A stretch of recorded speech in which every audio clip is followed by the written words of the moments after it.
Assalamu alaikum wonɓe darde Thiama TV ka télévision men ɗon hannde kadi en hewti ka tournoi football ɗo ɓeynamo AOTB donc tournoi ressortissant guinéen ɓe Mali wonɓe ɗo kadi walla aduna Allah fof pour moi donc sinnama ressortissant guinéen donc il faut que ɗaɓɓen tun ka pakke hunde nden ko ɗum waɗi si ɓe waɗi tournoi comme ça haray tournoi on noon démarre le 21 terrain magazine donc en arta e mum si ɓuuri ɗo seeɗa min holla on détail ji ko honɗum wona waɗede goo hanɗen ka tirage so Allah jaaɓi sen hewti ka ouverture kadi en anday donc en artay si woni dans 5 minutes ko honɗum kadi fewndi e piiji ɗi donc mi jonnay ɗo commission jogiiɓe commission ɓe sitanan équipe uji jeli woni nder ga e inde équipe uji ɗin arten ka heddi kon so Allah ɗon jaaɓi. Tournoi football ressortissant guinéen au Sénégal, membre du bureau, président Amadou Bente Diallo. Équipe numéro 1 FC Pima Rouge, équipe numéro 2 FC Kankala, équipe numéro 3 FC Teteji, équipe numéro 4 FC Huluhong, équipe numéro 5 FC Tunti, équipe numéro 6 Starboy, équipe numéro 7 Santos de Lelouma, équipe numéro 8 FC Pamaroki, équipe numéro 8 FC Hidayatou, équipe numéro 9 Talent d'Afrique Football Club, équipe numéro 11 AS Ourouan, équipe numéro 12 FC Boya, équipe numéro 13 Olympique Sportif Club, équipe numéro 14 FC Madina Houlali, équipe numéro 15 Welcome City, équipe numéro 16 FC Tunti B. Voilà musidɓe ara on nani équipe uji waɗa ɗo ni 16 équipe donc kamɓe commission on ɓe wawi jangande ɗum ɗon haray ɗe landi discipline en tout cas e needi e tournoi football on haray noon ɗen arde ka tirage donc anden ko hombo e hombo ukkodirta ɓay miɗo andi mono faala ukkodirta ɗo ka tirage ɗo laaɓa e poy par ce que inɗele ɓuumi nani ɗo donc so Allah jaaɓi ha le 21 ka terrain magazine ɗen arde joni ka tirage ndaren kono guerten so Allah jaaɓi e joni ara en wola no wonde waɗirde tirage on no comme nous savons tous poule ji ɗin ko onno ko 16 équipe on ɗo ko 4 poule wonɗe ara wonde e wadde poule A, poule B, poule C, poule D. Première équipe addi yo yaltude on aray ko kanko woni équipe numéro 1 poule A. Deuxième équipe yaltude on kanko woni numéro équipe poule B. Troisième équipe yalta e ɗon o wona ka poule C. Quatrième équipe yalta e ɗon o wona ka poule D. ko noon noon yeyirten ɗon cinquième équipe poule A, deuxième équipe, sixième équipe, deuxième équipe poule B, septième équipe noon yarirta ha 16 ji ɗin timma aray ko noon yoni en futto tirage o. Welcome City FC Welcome City.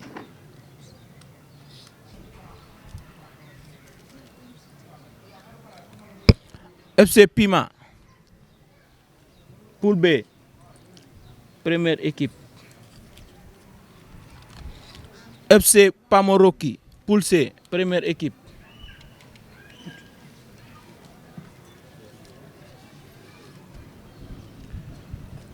FC Boja poule D, première équipe. Deuxième équipe ji ɗi wonde arde fuɗɗagol. FC Talent d'Afrique, deuxième équipe poule A.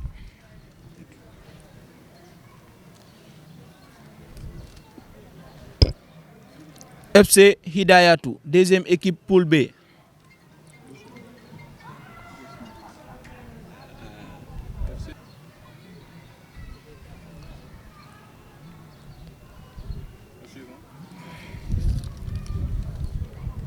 FC Kankala poule C.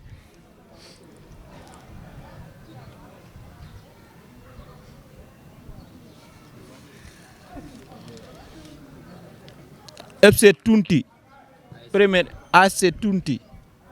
AFC Tunti. Tunti, première équipe.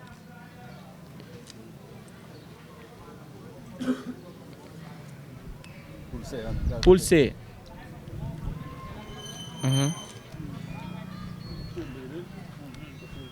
Poule D, ok. Tunti B. Tunti A. Tunti B. Poule A, troisième équipe. B.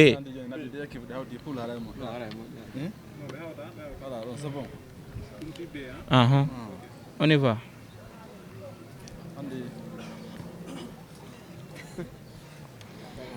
FC Santos de Lelouma.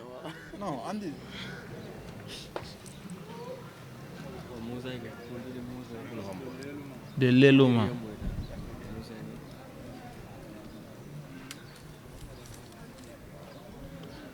AS Ouran. AS Ouran.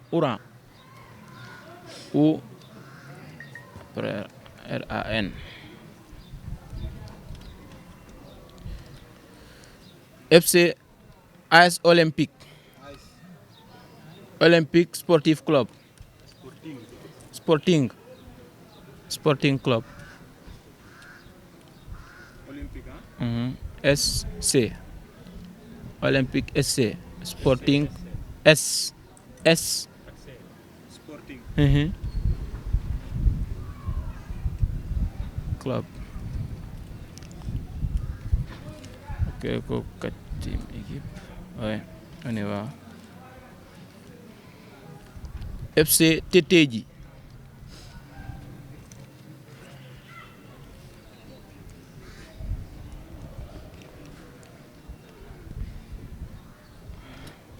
FC Teteji.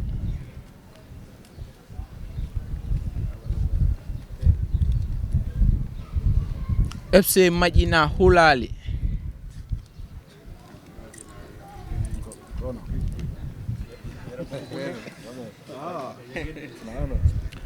Pool B. Hulali. FC Madina Hulali. FC Holohum. Pool C.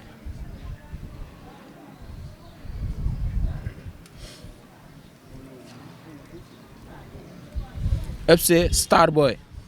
Pool D.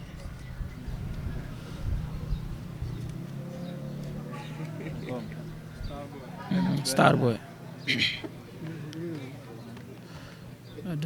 Raylan. Voilà, ara indo bilango. Pool A. FC Welcome City. FC Talent d'Afrique. AS Tunti B. FC Teteji. Pool B. FC Pima. FC Hidayatu. FC Santos de Leluma. FC Madina Hulali. Pool C. FC Pamoroki. FC Kankala. FC Ouran. FC Holoum. Pool D. FC Boja. AC Tunti A. AC Olympique Sporting. FC Starboy. Are ko tira zone.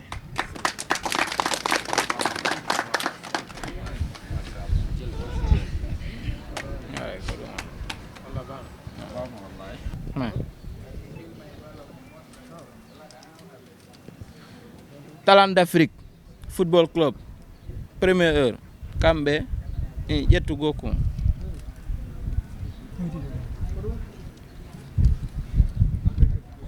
AS Tunti B. Talent d'Afrique. AS Tunti B. Première heure. Première dimension. Donc deuxième match on arrête. FC Welcome City. FC Teteji. Maintenant on la deuxième heure. Arrête ko dum. C'est bon, hein? Ah, c'est bon. Dunga, jarajo. Ah, don jara encore.